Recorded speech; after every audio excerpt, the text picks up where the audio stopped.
성성하신 아버지 하나님 감사합니다. 오늘도 은총의 자리로 불러주셔서 이렇게 하나님 거룩한 전전에 나온 우리를 돌아보면 우리의 공로는 자격은 없지만 예수님 십자가의 보혈로 우리 죄를 정결케 해주셨기에 오늘도 하나님 앞에 나올 수 있도록 이 자리로 불러주시는 애 감사합니다. 지금 우리가 사는 환경, 시대와 모든 여건이 주님이 오실 날이 점점 가까워오고 있는데도 우리는 세상 사람들같이 영적으로 깨어있지 못하고 육에만 치우쳐서 하나님 뜻과 무관한 삶을 사는 무딘 우리들이 아니었습니까? 오늘도 주님의 십자가를 바라보며 믿음의 눈으로 주님이 우리에게 명하신 뜻을 올바로 깨닫고 영적으로 다시 한번 무장하고 돌아갈 수 있는 풍성한 은혜를 내려 주시옵소서. 나의 갈 길 나가도록 주님이 동행해 주신다고 했는데 나도 주님 안에 온전히 거할 때 주님이 나와 함께 하심을 확신하고 살아갈 수 있는 줄로 믿습니다. 불안과 염려, 근심 가지고 나온 성도님들 이 시간 그 불신앙적인 요소를 성령님 다 제거해 주시고 주 안에 있는 나에게 다른 근심이 있어야 주님 안에 날마다 즐거움으로 동행하는 우리 성도님들 되도록 신령한 은혜와 또 영혼이 잘되면 육체도 강건케 해주시다 그랬는데 죄악으로 말미암은 모든 진고 혼란들을 물리쳐 주시고 영육권을 강건함으로 새롭게 던지켜 주시옵소서. 여러 가지로 나오지 못한 성도님들이 있습니다. 하나님 있는 것에 긍휼을 베풀어 주시고 치료해 주시고 위로해 주시고 용기와 소망으로 채워 주시옵소서. 믿사옵고 예수님의 이름으로 기도하옵나이다. 아멘. 유다서는 우리가 잘 읽지 않은 책이고 한 장밖에 없는데 가룟 유다가 죽기 전에 남겨놓은 책인가 유다 그렇게 생각할 수 있지만 오늘 이 유다서는 예수님의 동생 유다가 저자인 것으로 알려져 있습니다. 이에 대해서 오늘 읽지 않았지만 1절 말씀에 보면 예수 그리스도의 종이요 야고보의 형제인 유다는 부르심을 받은 자 곧 하나님의 아버지 안에서 사랑을 얻고 예수 그리스도를 위하여 지키심을 받은 자들에게 편지하노라. 이걸 보면 여기 나오는 야고보도 사도 야고보가 아니라 예수님의 동생으로 야고보의 저자를 말합니다. 그런데 예수님이 마리아와 요셉이 결혼하기 전 성령으로 잉태되어 낳았지만 예수님을 낳은 다음에는 둘이 결혼을 해서 예수님 동생들이 줄줄이 여러 명을 낳습니다. 그런데 예수님의 동생들이 예수님이 지상에 계셨을 때는 예수님이 하시는 사역을 못마땅하게 생각하고 오히려 예수님 사역에 걸림돌이 되었던 것입니다. 이를 알 수 있는 대목이 요한복음 7장 2절 이하에 이렇게 말씀하고 있습니다.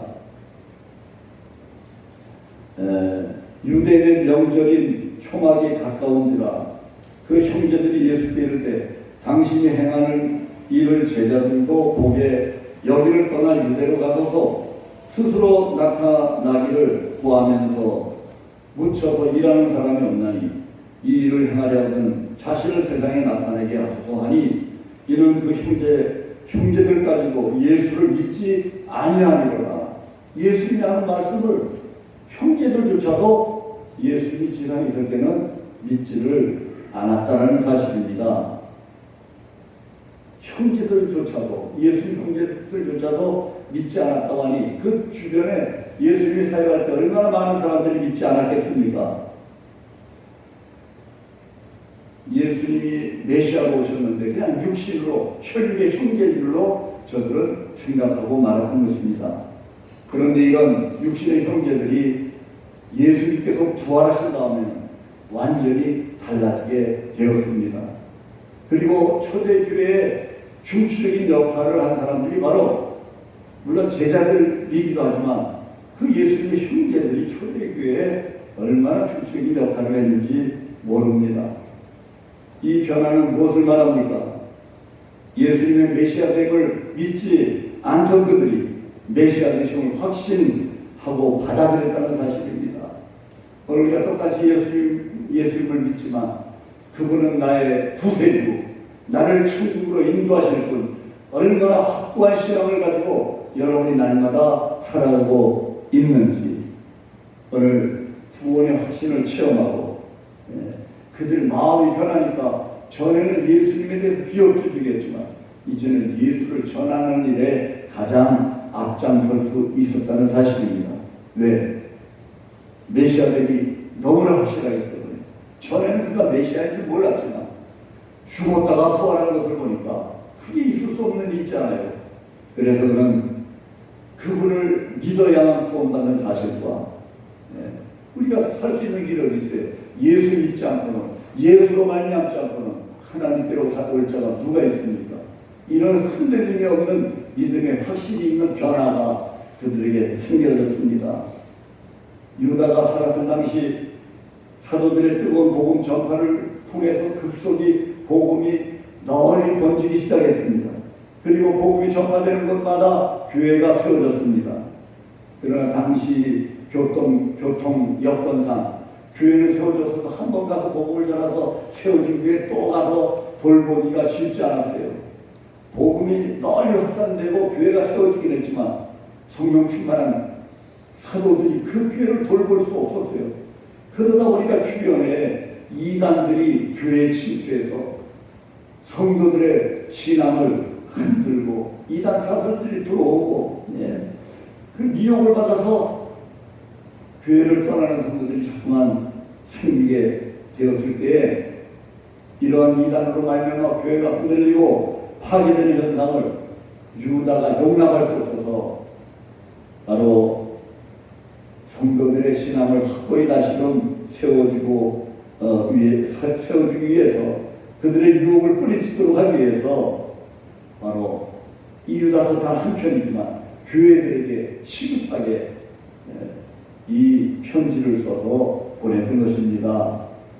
마지막 때 신앙을 올바로 세우지 않으면 교회와 성도들은 경로를 승신한 채 아주 부끄러운 삶을 살아갈 수밖에 없습니다. 따라서 경로를 승신한 신앙의 모습이 어떤 모습인가를 오늘 본문 18절 19절에 이렇게 말씀합니다. 여러분이 눌러주기 다시 한번 보시기 바랍니다. 18절 그들이 너희에게 말하기를 마지막 때에 자기의 경건하지 않은 정욕대로 행하며 조롱하는 자들이 있으리라. 교회를 조롱하고 예수를 조롱하고. 예수가 조롱할 대상입니까? 예수를 붙잡고 예수 앞에 나와야 되죠. 근데 지금들 귀들을 막고 예수 앞에 복음을 전해도 듣지 않아요. 이게 말씀입니다. 옛날에 복음 전하면 예수 잘 믿었는데 지금은 조롱해요. 그 멸망이죠. 이 사람들은 분열을 일으키는 자며 육에 속한 자며 성령이 없는 자니라. 말씀은 모든 육체에게 구하는 성령을 주신다 그랬는데 성령 없이 사니까 육체의 욕망대로. 오늘 본문이 말씀하는 경건을 상실한 모습은 정욕대로 행하며 조롱하며 분열을 일으켜 당을 지으며 육의 일만 도모하며 사는 삶. 이들에게는 성령이 없다 그랬어요. 19절 성령이 없는 자리라. 오늘 성령이 여러분 마음 가운데 임재해 계시기 때문에 오늘도 빗속에도 하나님 예배하기 위해서 이 자리에 여러분 나오신 줄로 믿습니다. 그러므로 이렇게 왜곡된 신앙으로 나아가게 된 것은 거짓 선지자들과 거짓 교사들 때문인데 거리가 멀어서 다시 사람들이 갈 수 없으니까 그냥 교회만 세워가지고 돌보지 못하니까 이런 이단들이 돌아서 막 교회들을 흔들어 놨는데 그러면 오늘날도 우리가 지금 마지막 때 올바른 목회자를 선택하고 올바른 가르침을 받는 것은 신앙의 생명을 위해서 아주 중요한 일임을 잊지 마시기를 바랍니다. 왜? 점점 더 혼탁해져가는 세상 안에서 도처에 깔려있는 유혹의 손길을 벗어날 수 있도록 더욱 깨어서 신앙을 지키기 위해서 그러면 온갖 이단들의 유혹들이 기승을 부리는 이러한 시대에서 우리가 경건을 지키기 위해서 여러분이 어떤 자세로 신앙생활을 해야 되는지 오늘 몇 가지로 우리가 함께 말씀을 통해 은혜를 나누고자 합니다. 첫째, 굳건한 믿음을 지켜야 됩니다. 굳건한 믿음을 가져야 돼요. 흔들리거나 물렁물렁한 그런 믿음 갖고는 이 말씀의 유혹을 뿌리실 수가 없습니다. 여러분, 집을 지을 때 기초가 중요합니다. 어디에다 기초를 할 것인가? 요즘 게릴라성 장마 폭우가 막 쏟아져서 지금 충청도가 난리고 전에는 부산이 난리고 지금 뭐 하루 연초에도 이 내일 모레까지 뭐 300mm 오면 막 집들이 떠내려가는 거 보면 대부분 개천가에 지었던 집들 그냥 좀 범람하면 그냥 풀려가는 안타까움을 봐요. 그러니까 집을 어디다 짓는가? 이게 중요하죠. 저지대 짓다 보면 이 비가 좀 많이 오면 침수돼요. 또 건물의 높이도 생각해야 됩니다. 5층으로 지을지 10층으로 지을지 넓이에 대한 것도 기초를 어떻게 다지느냐 중요하죠. 10층 높이를 주는데 기초를 대충 하면 됩니까? 우리 교회 건축을 할 때요, 포크레인이 정확하게 땅을 파는 거더라고요. 지하 1층 파는데 지하 1층 반 정도 깊이를 파더라고요. 왜 이렇게 깊이 파나? 지하 한 2층으로 이 사람들이 착각 안 했더니요, 그렇게 깊이 파가지고 트럭들이요, 큰 박석들 돌을 막 실어다가 그냥 붙더라고요. 한 1m 이상 붙는 것 같아요.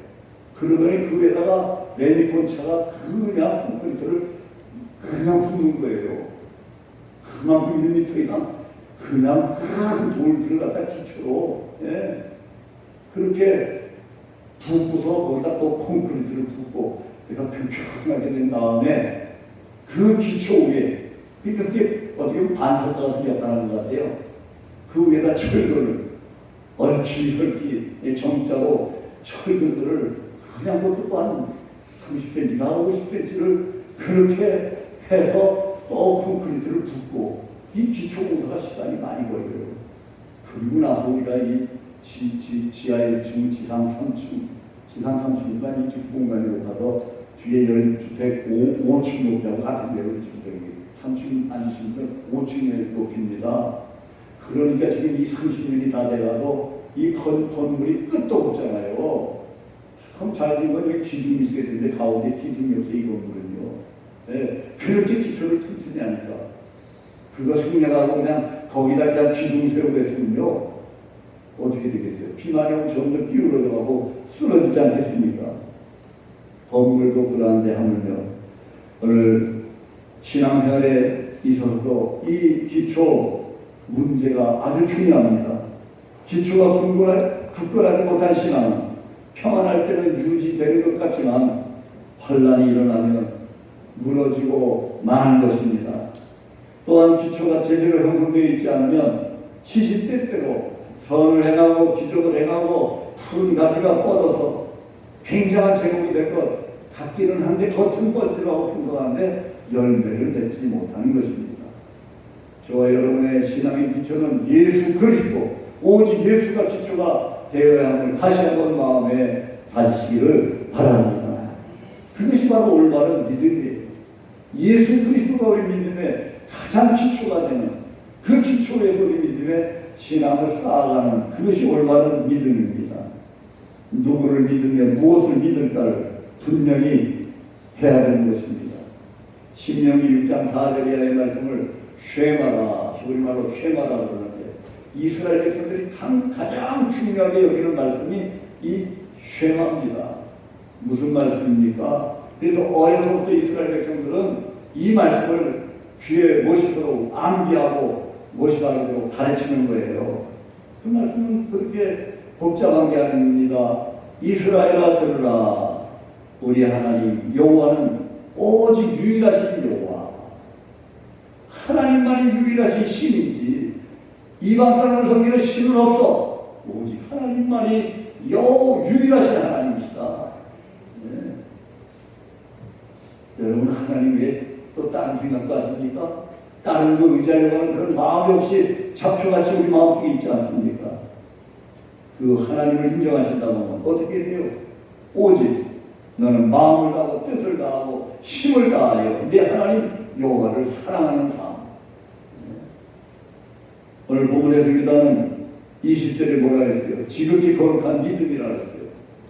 유일하신 하나님만 바라보고 그 하나님을 사랑하는 삶, 그것이 바로 거룩한, 지극히 거룩한 믿음. 사랑하는 자들아, 너희의 지극히 거룩한 믿음 위에 자신을 세우며 성령으로 기도하며 그랬습니다. 그리스도인은 이 믿음이 분명해야 됩니다. 이 중심이 확실해야 돼요. 교제할 때는 뭐 이 사람 저 사람 교제할 수 있어요, 남녀간에. 그러나 일단 결혼했으면 아내는 남편은 아내만 사랑해야지. 자꾸 견딘지도 하고 마음으로 다른 데 사랑하고 그 부부가 정상적으로 지속할 수 없고 행복할 수도 없잖아요. 오늘 우리 신앙도 마찬가지입니다. 다른 건 다 바라볼 필요 없어요. 다 제한하고 오직 하나님만 바라봐야 됩니다. 세상의 신은 오직 유일하신 여호와 하나님 한 분뿐이시며 우리를 죄에서 구원하기 위해서 육신을 입고 이 땅에 오셔서 십자가와 부활을 이루시고 지금 하나님 보좌 앞에 살아계시다가 심판으로 다시 오실 메시아 예수님을 확신하고 믿는 신앙, 이것이 온전한 신앙인 줄 믿으시기를 바랍니다. 지난 주일에는 주여 주여 하는 자마다 천국에 갈 수 있는 것이 아니다 그랬는데 왜 주님 확실히 믿는데 못 가겠습니까? 왜 주님만 사랑하는데 못 가겠어요? 말로만 주님 사랑하고 엉뚱한 것, 세상 정욕적인 것, 세상적인 것 사랑하니까 그 말씀과는 동떨어지니까 문제라는 얘기죠. 십자가와 부활의 믿음, 이 믿음 위에 여러분 각자 자신을 굳건히 세워나가시기를 바랍니다. 사도 바울은 고린도후서 13장 5절에서 너희는 믿음 안에 있는가? 너희 자신을 시험하고 너희 자신을 확증하라. 예수 그리스도께서 너희 안에 계신 줄을 너희가 스스로 알지 못하느냐? 그렇지 않으면 너희는 버림받은 자라고 했어요. 세상이 아무리 흔들리고 시대의 흐름이 변할지라도 그리스도의 믿음은 결코 흔들릴 수가 없습니다. 왜? 그리스도의 믿음은 영원히 살아계시고 변하지 않고 믿음의 주가 되시는 예수 그리스도에 기초하고 있기 때문입니다. 그래서 너희가 믿음 안에 있는지, 오늘도 이 자리에 나와 있지만 내가 정말 믿음 기초 위에 서 있는 내 믿음인지 시험해보는 게 시험 해보라잖아요. 돌아보긴 해야 돼요. 돌아보지도 않고 그냥 내 믿음은 잘 지금 건축되고 이제 착각하면 안 된다는 거예요. 잘못됐으면 다시 바로 잡아야 돼요. 그리고 자신을 확증하라는 거예요. 그리스도께서 변함이 없는 것처럼 그분의 십자가의 대속도 부활의 생명과 능력과 주님의 보좌 우편에 이르신 구속의 영광도 흔들림이 없는 것입니다. 이것은 결코 믿는 자만이 확인할 수 있는 거룩한 기초입니다. 사랑하는 성도 여러분, 이제 다시 한번 자신의 믿음을 점검하여 분명한 기초 위에 서야 합니다. 여기에서 세상을 이기는 참된 경건이 시작되기 때문입니다. 예수님 앞에서, 예수님이시라면 이런 문제를 어떻게 했을까? 모든 생활 속에서 예수님이 중심이 되고 예수님을 통해서 해결하려고 하고 그럴 때 예수님이 도와주시는 거예요. 두 번째로 여기 성령이 없는 자라는데 성령이 있는 자니까 성령과 함께 기도하는 생활을 해야 돼요. 성령으로 기도해야 됩니다. 그리스도인은 믿음을 가진 순간부터 기도의 사람으로 살아가야 합니다. 저는 우리 모든 성도님들이 기도의 생활, 습관화라고 할 수 있어요. 습관적으로 기도. 숨은 그냥 죽을 때까지 쉬잖아요. 그리스도인 되면서부터 기도는 생활화되어야 돼요. 그런 의미에서 그동안 기도를 소홀했던 성도님들의 기도가 회복되기를 간절히 소망합니다. 예수 믿는 사람들은 기도하지 않을 수가 없습니다. 복음서를 나가서도 오늘 집을 나서기 전에 기도했나요? 집을 나서기 전에 기도하지 않고는 나서지 마세요. 오늘도 집을 나서면 우글거리는 양 이때와 같은 미혹과 유혹과 죄악에 얼마나 넘실거리는 환경에 나가는데 기도도 하지 않고 돈 보고 그냥 전투에 나가는 군인들이 무장도 하지 않고 그냥 맨손으로 똑같은 거예요. 오늘 기도도 하지 않고 내가 세상 나가서 이기겠다는 것은 자기 힘으로 자기 능력으로 모든 걸 이겨보겠다고 어리석은 생각이에요. 우리는 연약하지만 기도하고 예수님 이름으로 나가면 예수님께서 모든 연약함을 채워주시고 물리쳐 주실 줄 믿으시기를 바랍니다. 그래서 십이성경은 이렇게 말합니다. 그러므로 우리는 긍휼하심을 받고 때를 따라 돕는 은혜를 얻기 위하여 은혜의 보좌 앞에 담대히 나아갈 것이다. 여러분의 때가 시시각각으로 바뀌잖아요. 그 문제를 해결받기 위해서 먼저 은혜 보좌 앞에 기도하라는 거예요. 기도하고 담대히 나가라는 거예요. 기도하지 못해서 불안과 염려 속에 떨면서 살지 말고 그 문제를 주님께 가져가고 주님 아시죠? 이런 문제가 내 옆에 있는데 주님 난 몰라요. 다 맡기고 난 이제 또 나갑니다. 이렇게 담대함으로 나가라는 거예요. 이 은혜의 보좌 앞에 나가는 게 기도입니다. 그것이 꼭 교회가 아니라도 괜찮아요. 다니엘이 바벨론에 끌려가서 세 번 정인 시간이면 창문을 열어놓고 예루살렘 성전을 향해 기도했잖아요. 여러분이 집에서라도 꼭 그렇게 기도가 생활화 되시기를 바랍니다. 평생을 통해서 기도의 능력을 체험하며 살았던 사도 바울은 우리 성도들을 향해서 뭐라고 말씀합니까? 너희는 쉬지 말고 기도하라. 이것이 너희를 향한 하나님의 뜻이라는 거예요. 기도하면 하나님이 응답해 주신다는 거예요. 기도는 또한 우리 성도들을 모든 미혹으로부터 보호하고 또 그것을 물리칠 수 있는 능력이 되는 줄 믿으시기를 바랍니다. 초대교회 지금 유다가 교회들에게서 보낼 수밖에 없는 이런 상황같이 거짓 선지자들과 거짓 교사들이 아무리 교묘한 사슬과 강력한 힘으로 우리를 미혹할지라도 성령님의 강화 속에 기도에 힘쓸 때 마귀의 모든 계기를 물리치고 승리하는 삶을 살게 되는 줄 믿으시기 바랍니다. 우리 자신은 연약하고 부족하다 하더라도 성령께서 우리를 위해서 친히 탐구해 주시고 우리를 도와주셔요. 그러므로 기도를 쉬지 마시고 연약한 자를 도우시는 주님께 날마다 순간마다 기도 생활화 되시기를 바랍니다. 그래야 우리 어떤 역경 속에서도 흔들리지 않고 우리 믿음을 지켜나갈 수 있고 결국 신앙의 최후 승리자들이 될 수가 있기 때문입니다. 세 번째로 주님의 긍휼을 바라보아야 합니다. 우리는 거짓 영들과 그들의 추종자들과의 싸움이 쉽지 않다는 것을 인정해야만 합니다. 내 힘만 의지하면 안 돼요. 우리 권사님 능력 주시는 주님 안에서 그렇잖아요.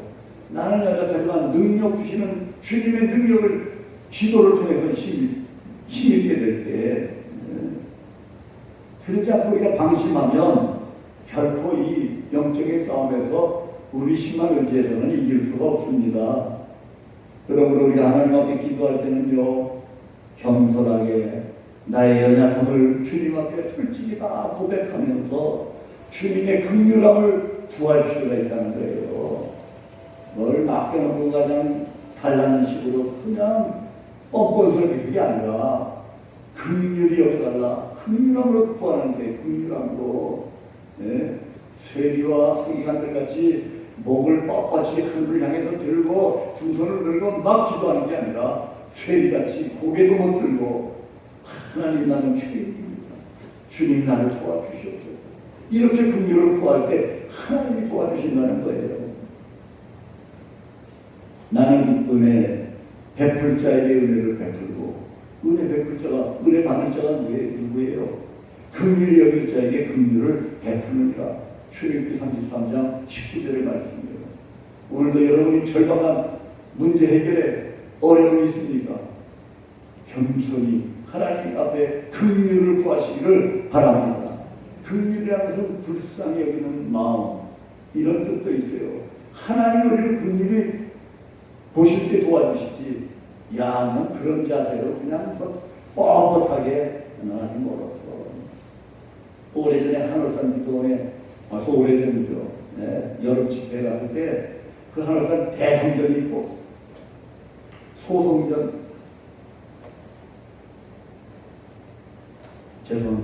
소성전들이 또 여러 군데 있는데 그 소성전 집회에 대만의 신용사가 강한 강사님이 신유 암 환자들을 위한 집회가 있었습니다. 그런데 이 대성전에서 예배드린 사람들이 끝난 다음에 그 암 환자들을 위한 집회 광고를 들었으니까 창문에 매달려서 그 집회를 구경하는 거예요. 말씀이 다 끝난 다음에 이제 그 강사님이 그 나룻바닥에 앉아있는 암 환자들 기도를 하니까 막 전부 뒤로 쓰러지고 막 입신상태에 빠지고 막 그래요. 그런데 드문드문한 대여섯 사람은 쓰러지도 않고 그냥 멀쩡하게 있더라고요. 그러니까 이제 수근수근거리는데 저 사람들은 아직 간절한 기도가 부족해서 그런가, 아직도 회개를 하지 못해서 그런가, 여러 가지. 네. 여러분, 하나님은 모든 사람에게 다 은혜를 주시기 원하지만 우리가 하나님 앞에 긍휼함을 받을 그릇이 준비될 때, 그런 자세로 기도할 때 하나님이 우리에게 긍휼을 베풀어 주시는 줄 믿고, 그 긍휼함만 임하면 여러분의 문제는 다 해결만 사형통될 줄로 믿습니다. 눈에 베풀 자에게 은혜를 베푼다는 거 잊지 마시기를 바랍니다. 긍휼히 여길 자에게 긍휼을 베푸신 하나님이십니다. 은혜와 긍휼을 베풀 자, 그들은 누굽니까? 주님을 의지하고 자신의 연약함을 고백하고 도우심을 간절히 바라는 저와 여러분들인 줄 믿습니다. 그러므로 우리는 거짓 선자들을 비롯한 온갖 악한 자들의 유혹과 핍박으로 인하여 어렵고 힘든 때일수록 더욱 주님의 긍휼을 바라보고 그분의 은혜를 힘입어 살아가야 할 때인 것을 기억하시기를 바랍니다. 세상은 오히려 이러한 예수님을 조롱하고 믿는 자들을 핍박하고 그러면서 세상 쾌락과 육신의 정욕을 이용해서 자꾸 우리를 경건 생활에서 떠나서 그쪽으로 우리를 자꾸 끌어당길 수 있습니다. 이러한 세력들을 이길 수 있는 비결은 오직 주님을 의지하여 그분의 긍휼함과 은혜를 힘입을 때만 가능한 것입니다. 그래서 세상에서 우리가 믿음으로 산다는 것은 양이 이을 때를 숲을 펼쳐서 이기는 삶과 같아요. 여러분이 하나님의 능력이 있지 않거든요. 이 이을 때한테 물리고 끌려오고 어려운 것입니다. 목자 되신 예수님을 의지하고 그분의 긍휼과 은혜를 입을 때만 세상을 이기는 영광과 기쁨을 맛보게 될 줄 믿습니다. 코로나19를 계기로 앞으로도 이 백신이 내년쯤 개발되는데 또 돌연변이가 생기면 또 소용없다 이런 얘기들이 들리고 또 색다른 이제 바이러스 질병들이 또 연이어서 계속될 것이라고 과학자들은 말합니다. 그러한 이유들이 하나님의 심판이 아니라 인간 스스로가 재앙을 자초했기 때문이라는 거예요. 지금 이 코로나19 전염병이 전 세계를 지금 뒤바꾸고 먹고 있잖아요. 지금 모든 게 다 올 수도 없잖아요. 비행기들이 다 소용없고 서로 왕래가 없으니 나라에 받아주지 않는 여행사들이 다 문 닫고 이제 이게 해결이 안 될 거예요. 그 이유가 또 과학자들이 그렇게 말합니다. 옛날에 인구가 적을 때 지구에는 사람이 14%만 차지하고 살았는데 그리고 동식물들이 74%를 살면서 자연의 조화 속에 살아왔는데 문명의 발달로 인간들이 막 이제는 74% 짐승, 자연의 영역까지 인간들이 다 차지해버리므로 자연 파괴 현상, 자연의 조화 속에 살도록 하나님이 천지만물을 지었는데 인간의 문명 발달로 이걸 뒤집어버린 게 인간이. 그러니까 지금 이런 철없던 병들이 자꾸 생긴다는 겁니다. 자연 파괴, 동식물들은 그 수요가 현저히 줄어들고 몸에 좋다고 하면 인간들은 자기 자신의 건강과 장수를 위해서 물불을 가리지 않고 동물들을 막 잡아먹다가 이번에 저 중국에서 시작된 이 바이러스 시작이 천상갑이라고 하는 무슨 조그만 무슨 두더지 같은 동물 그걸 중국 사람들이 잡아먹고 있는데 몸에 좋다고 그 몸속에 무슨 균주가 자라가지고 그 바이러스가 사람에게 들어와서 사람에게는 전혀 안 되는 짐승들만 걸리는 그런 병들이 돌연변이가 생겨서 이제 인간에게 지금 전염이 돼가지고 걱정을 수 없이 지금 이 세계가 지금 공포를 걷지 못하고 있잖아요. 우리가 남들이 지금 휴가철인데 휴가도 못 가고, 여러분 지금 이게 주님 오실 때가 지금 가까운 그런 신호인 것을 우리가 알아야 됩니다. 하나님이 천지를 창조하시고 당신의 입으로 보시기에 좋았더라 7번씩이나 아름다운 세상 너무나 좋고, 또 아담과 하와가 에덴 동산 그 나무에서 아름다운 사랑하며 사는 모습도 너무 좋다고 했는데, 네. 인간들이 문명 발달하고 책임으로 인해서 북극의 빙하가 지금 천정도가 내리니까 이게 지금 안올 비가 지금 막 쏟아졌다면 이제는 무섭게 비가 막 쏟아지고요. 세계 도처에 물난리가 일어나고, 지금 무슨 중국 무슨 산사 댐인가 뭐 댐이 지금 무너진다고 지금 공포에 빠져 있고, 여러분 이러한 모든 것들이 거대한 풍류처럼 날새가 올수록 더욱 혼돈한 세상을 이기기 위해서 더욱 주님만 바라보시는 저와 여러분의 신앙이 되기를 간절히 소원합니다. 히브리서 기자는 히브리서 12장 2절 말씀에 뭐라고 했습니까? 믿음의 주요 또 온전케 하시느니 예수를 바라보자. 그는 그 앞에 있는 기쁨을 위하여 십자가를 참으사 부끄러움을 개의치 아니하시더니 하나님 보좌 우편에 앉으셨다. 이제 앉으셨다. 여차하고 오시는 거예요. 심판으로 오시는 겁니다. 아직은 지금도 한 사람이라도 더 구원받기를 기다리실 분이지, 여차하고 오시는 그 오실 때가 점점 가까울수록 이 세상은요, 우리들이 상상치도 못한 일들이 자꾸 일어난다는 것을 우리는 미리 알고 준비해야 됩니다. 십자가를 당할 때는 부끄러움을 당하신 것 같지만 결국 부활하시어 하나님 보좌 우편에 앉아 계신 승리의 주님, 이제 승리의 개성가로 이 땅을 심판하러 오실 주님을 바라보라는 거예요. 초림 예수님은 어린 양 희생양으로 오셨지만 당당하게 백마를 타고 심판으로 오실 그 주님만 바라보고 사는 자에게 반드시 승리가 있게 되는 것입니다. 자연의 꿈입니까?